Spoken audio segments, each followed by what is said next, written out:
నమస్కారం అండి. నేను డాక్టర్ మోహా శ్రీనివాస్ మాట్లాడుతున్నానండి. డాక్టర్ మోహా శ్రీనివాస్ వీడియో ఛానల్‌కి మీకు స్వాగతం.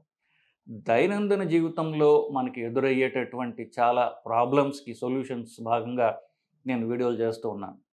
ఇవాళ మనం స్పృశించే అంశం ఏంటంటే కాలి మడమ నొప్పి. 40 వయసు దాటిన చాలామందికి కాలి మడమ నొప్పి ఉందని చెప్పేసి నా దగ్గరికి వస్తూ ఉంటారు. సో, చాలా సింపుల్ ప్రాబ్లమ్ అనుకుంటారు కానీ దానివల్ల సఫరింగ్ చాలా ఎక్కువగా ఉంటుంది. సో, ఇది కాలి మడమ నొప్పి ఎందువల్లొస్తుంది?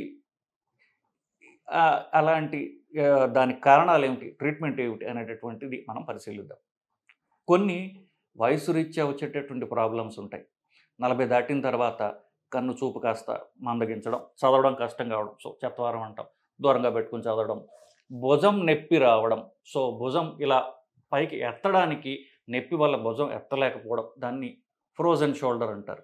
ఇట్లా పొట్ట రావడం, జుట్టు ఊడడం ఇట్లాంటి రకరకాల ప్రాబ్లమ్స్‌లో భాగంగా 40 దాటిన తర్వాత వచ్చేటటువంటి ఎముకలకు సంబంధించినటువంటి ప్రాబ్లమ్స్‌లో నేను చెప్పినది ఒకటి భుజం సంబంధించినటువంటి ప్రాబ్లమ్. అంటే భుజం ఎత్తడానికి నొప్పిగా ఉంటుంది. ఆ నొప్పి వల్ల భుజం ఎత్తలేకపోవడం వల్ల చాలా పనులు వీళ్ళు చేసుకోలేరు. అది మెల్లగా సంవత్సరం ఉంటుంది. అది తగ్గిపోతుంది. దీన్ని ఫ్రోజన్ షోల్డర్ అంటారు. మరీ తీవ్రమైనటువంటి నొప్పి ఉన్నట్లయితే రకరకాల ట్రీట్మెంట్స్ ఉంటాయి. దాని గురించి మనం వేరే వీడియో చేద్దాం. ఇట్లాంటిదే ఈ ఎముకలకు సంబంధించినటువంటి ఒక ప్రాబ్లమ్ ఏంటంటే, కాలి యొక్క మడమ నొప్పి. కాలి వెనక భాగంలో ఉన్నటువంటిదే కాలి మడమ అంటాం. మడమలో నొప్పి వస్తూ ఉంటుంది వాళ్ళకి. దీన్ని టెక్నికల్ టర్మ్స్‌లో ప్లాంటార్ ఫేసియైటిస్ అంటారు. సో, ఇది ఎందువల్ల వస్తోంది అనేటటువంటి ఫస్ట్ అంశం మనం చూసినట్లయితే, కరెక్ట్‌గా పాదం కింద ఈ మడమ నుంచి ముందు ఉన్నటువంటి వేళ్ళ దాకా ఒక థిక్ గట్టి ఎంతో బలమైనటువంటి ఒక టిష్యూ లాంటిది ఉంటుంది. అది ఏంటంటే మొత్తం శరీరం యొక్క బరువంతా అది మొయ్యగల బరువు గలది మనకి ప్రకృతి మన పాదానికి పెట్టింది. ఎవరైతే మనుషుల్లాగా మనం నుంచుని ఉంటారో వాళ్ళ శరీరాన్ని ప్రొటెక్ట్ చేయడానికి అంటే ఇప్పుడు పాదం అన్నప్పుడు పాదం ఎముకలు ఉంటాయి. పాదం ఎముకలు ఫ్లాట్‌గా స్కేల్‌లాగా ఉండవు మీరు చూసినట్లయితే. కొంచెం పైకి ఇలాగ ఉంటుంది అది.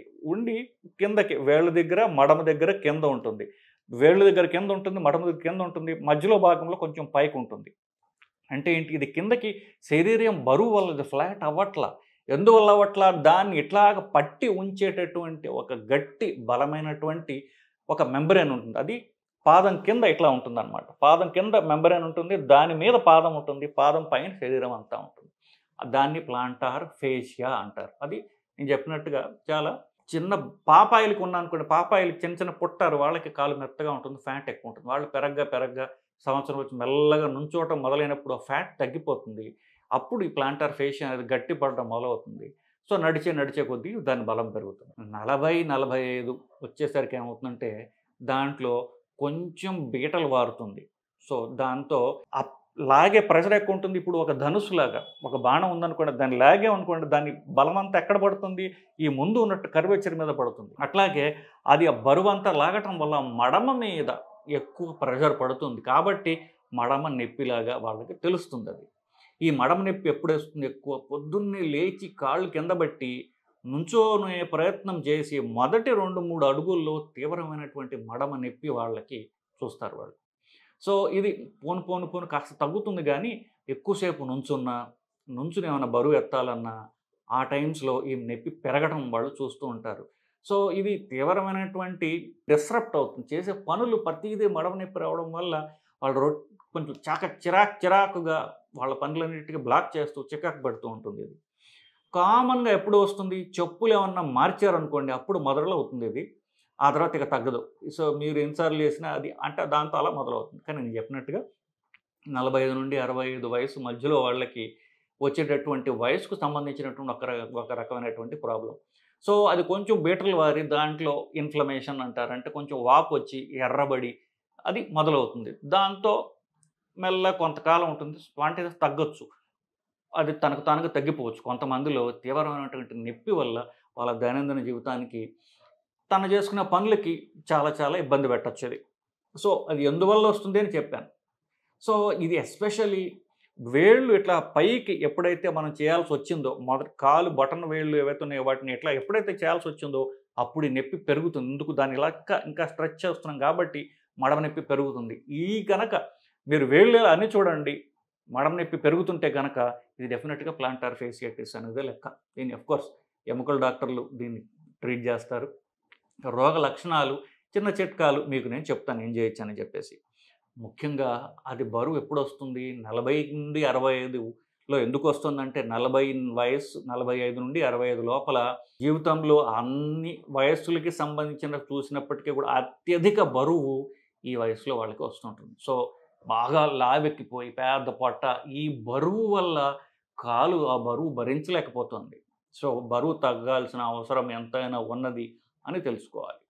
సో, బరువు తగ్గితే కాలు మీద ప్రెషర్ తగ్గుతుంది. సో, బరువు ఎక్కువ ఉన్న వాళ్ళకి కామన్‌గా ఈ ప్రాబ్లమ్ చూస్తూ ఉంటాం. కొంతమందికి జెనెటిక్‌గా బరువు లేకపోయినా కూడా రావచ్చు. సో, నేను చెప్పినట్టుగా ఇది వయస్సు సంబంధించినటువంటి ప్రాబ్లమ్.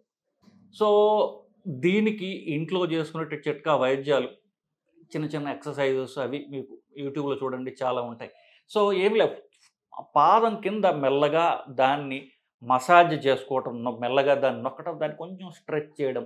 ఆఫ్‌కోర్స్ నొప్పి ఉన్నట్లయితే నొప్పుల మందులు వేసుకోవడం టెంపరరీగా. రోజు దాన్ని మెల్లగా మసాజ్ చేయడం. ఒక రకమైన ఇప్పుడు పాదం లోపల, ఇప్పుడు పాదం ఎట్లా ఉందంటే పాదం లోపల కొంచెం స్పేస్ ఉంటుంది. అక్కడ కొంచెం మీరు సపోర్ట్ పెట్టుకున్నట్లయితే ఒక చిన్న గుడ్డ ముక్కో లేకపోతే స్పెషల్‌గా పాదం సపోర్ట్ ఇచ్చేటటువంటి చెప్పులు లేదా చెప్పు లోపల పెట్టుకోవడానికి ప్రాస్థెసిస్‌లు ఇవి చిన్న సైజ్ టౌన్స్‌లో అన్ని చోట్ల దొరుకుతున్నాయి. పెద్ద పెద్ద చెప్పుల షాపుల్లో మీరు అడిగినట్లయితే పాదం లోపల సపోర్టు లేకపోతే మీరు అమెజాన్‌లోనో ఆన్‌లైన్ ఎక్కడైనా కొనుక్కున్నట్లయితే కూడా దొరుకుతాయి. షూ కవర్స్‌లో షూలో పెట్టుకోవడానికి గానీ లేదా చెప్పులో పెట్టుకోవడానికి గానీ ఒక స్పెషల్ షూస్‌లో అయితే గనక మీరు లోపల ఇంకోటి పెట్టుకున్నట్లయితే లోపల మీకు సపోర్ట్ ఇస్తుంది. అప్పుడు అంత స్ట్రెచ్ తగ్గుతుంది. అది నొప్పి తగ్గుతుంది.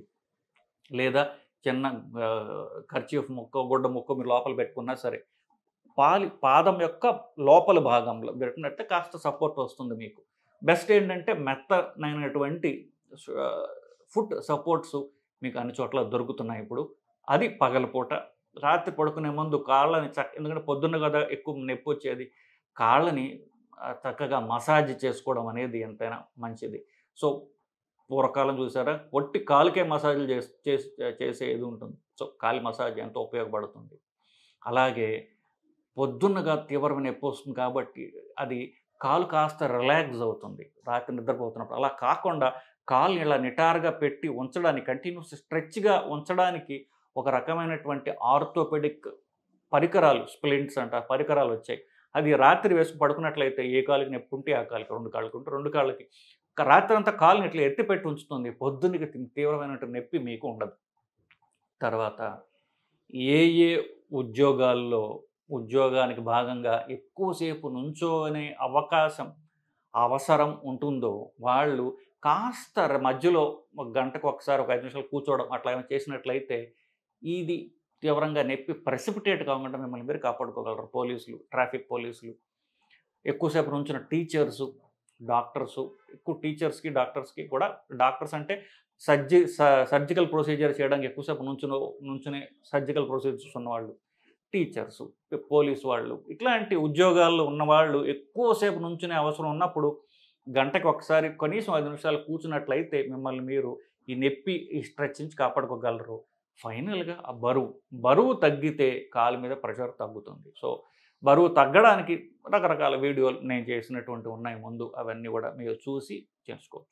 సో, కాలి మడమ నొప్పి కారణాలు, నివారణలు ఫైనల్‌గా చెప్పే ముందు ఇది ఏమి చేసినా నేను చెప్పినవి ఏమైనా తగ్గట్లేదు అనుకోండి. ఇంకొక చిట్కా ఏంటంటే మీరు రోడ్డు మీద వెళ్తున్నప్పుడు కొన్ని చెక్కతో చేసేటట్టు పనులు చేసేవాళ్ళు ఉంటారు. వాళ్ళు కొన్ని ఇలాగ రోల్ చేసేటటువంటి లాగా ఉంటుంది. అది ఇట్లా అప్పడాల కర్రలాగా ఉంటుంది. కానీ దానికి స్పైక్స్ ఉంటాయి కాలు మసాజ్ చేయడానికి.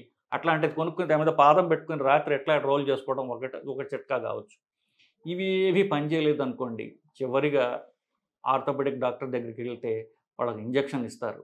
ఆ ఇంజెక్షన్ కనుక మడం దగ్గర ఇస్తారు. దాంతో చాలా వరకు తగ్గుతుంది అది. ఎందుకంటే టెంపరరీ ఇదే. నొప్పి తగ్గేదాకా చివరికి ఏమీ పని చేయనప్పుడు ఇంజెక్షన్ తీసుకోవడంలో తప్పులేదు. సో, నేను చెప్పినటువంటివేవి కాలు మసాజ్ చేయడం, స్ప్లింట్ పెట్టుకోవడం, తర్వాత ఎక్కువసేపు నుంచోవడం అవాయిడ్ చేయడం, తర్వాత కాలి మసాజ్ చేయడంలో భాగంగా రోలర్ లాంటిది కొనుక్కోవడం, ఇవేమీ పని చేయనప్పుడు ఆర్థోపెడిక్ డాక్టర్‌కి వెళ్ళి ఒక ఇంజెక్షన్ తీసుకున్నట్లయితే పూర్తిగా ఈ ప్రాబ్లం నుంచి మీకు నివారించుకోవచ్చండి. సో, కాలి మడమ నొప్పి కారణాలు, చిట్కా వైద్యాలు, ఆర్థోపెడిక్ ట్రీట్మెంట్లు అన్నీ మనం డిస్కస్ చేశాం. సో, దీంతో మీకేమన్నా ఇంకా ఈ అంశం మీద మీకు డౌట్ ఉన్నట్లయితే కామెంట్స్ రూపంలో తెలియజేయండి. నేను ఆన్సర్ చేసే ప్రయత్నం చేస్తానండి. నమస్కారం.